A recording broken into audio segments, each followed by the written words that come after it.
down, this is our midlife crisis motorcyclist, and this is something a little bit different for the channel today. I'm going to do a bit of a kit review, so fear not, normal service will be resumed soon and I'll be back on the bike before you know it. But I got sent some stuff to try out and it inspired a bit of a train of thought that I'd like to share with you.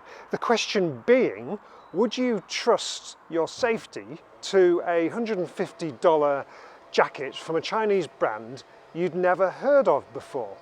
Now, the brand in question is called RideIron, and they've sent me this jacket to try out, along with a set of their heated gloves, which might prove to be quite useful given that the weather's getting chillier, and the Royal Enfield Himalayan that I'm going to be riding through the winter does not have heated grips. So yes, I think these may be quite welcome, but particularly in terms of the jacket, it does raise some questions about brand, and perhaps specifically brand snobbery, because if you look at the likes of Dainese, Alpine Stars, RST, Furigam, people like that, they all charge quite a lot of money for their kit, but your return on that is you're getting a certain level of pose value, you're getting quality and a level of safety as well. Now, the RideIron kit is definitely cheap, but is it actually any good? This being, of course, a very important question when it comes to motorcycling gear. Now, I'm not about to throw myself down the road at 60 miles an hour to test the theory, but I do have some concerns, and not just about the style of the jacket and its rather heavy branding and all that kind of thing. That might be to your taste, it's not to mine, but there are some more discreet options available in the range if you prefer. No, my worries really are more about the kind of safety pedigree of this jacket, based around the old adage of dress for the slide, not the ride. On that basis, the RideIron jacket does have CE Level 2 branded armour in the elbows and in the shoulders. It's got a back protector as well, and RideIron assures me that they are working towards CE certification for abrasion resistance, so AA, whatever that might end up being.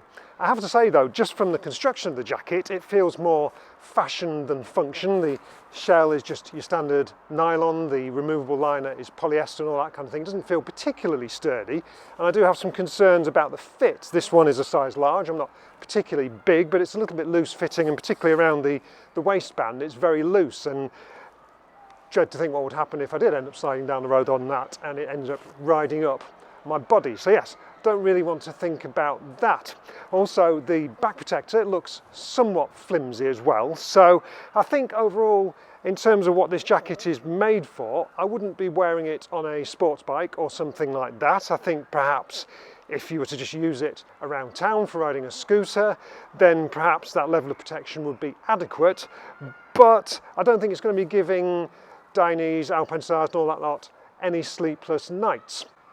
In terms of the gloves, it's a little bit more hopeful. These feel a lot sturdier than the jacket, and as I say, the heating elements are a really useful feature. So it's got a little battery tucked into the cuff there, one on each side. Obviously they're chargeable on a USB-C, so nice and convenient from that perspective, and they give you supposedly about 3 hours of endurance, depending on which setting you've got them on and what the conditions are like that you happen to be riding in. I've not really had a proper chance to test them yet because the weather's not actually been that cold, but there are 3 levels of heating which you can select manually, and an automatic one as well, which apparently adjusts according to the ambient temperatures outside as well. So I'll be interested to see how that goes, and I'll report back on how they perform in one of my later updates on the Royal Enfield here, given that I'm going to be riding it through the winter. Now, in terms of the construction, these are CE Level 1. They've got the little tag inside to prove that. The materials on them don't feel particularly fancy in terms of abrasion resistance and things like that. There are some knuckle protectors there that you can see, not disclosed what kind of material they're made from, but they feel sturdy enough. But these are a winter glove, not a sports glove, and certainly the lining on them, it's got a thinsulate lining that feels super snug and cozy, and they're very comfortable, perhaps a little bit baggy. These are a size large. I don't have particularly big hands, but yeah, I think they're perfectly adequate. They cost $159, I think they will be, and you can get both these items direct from RideIron website. They have a UK distributor, so they'll be able to send them to you in a matter of days as well. So yeah, it's all very good value kit, but it raises a question: is skimping on riding kit a sensible choice? Is it good that there's more choice and more affordable kit out there in the market? I'd love to hear your thoughts. Let's have a talk about it in the comments thread. But do you think it's worth saving a bit of money on your kit if it gives you more choice, or are you happier staying with the kind of known quantities of big name brands like Dainese, Alpine Stars, RST and all those guys? Let's have a chat in the comments about that. I'll be back on the bike for the next video.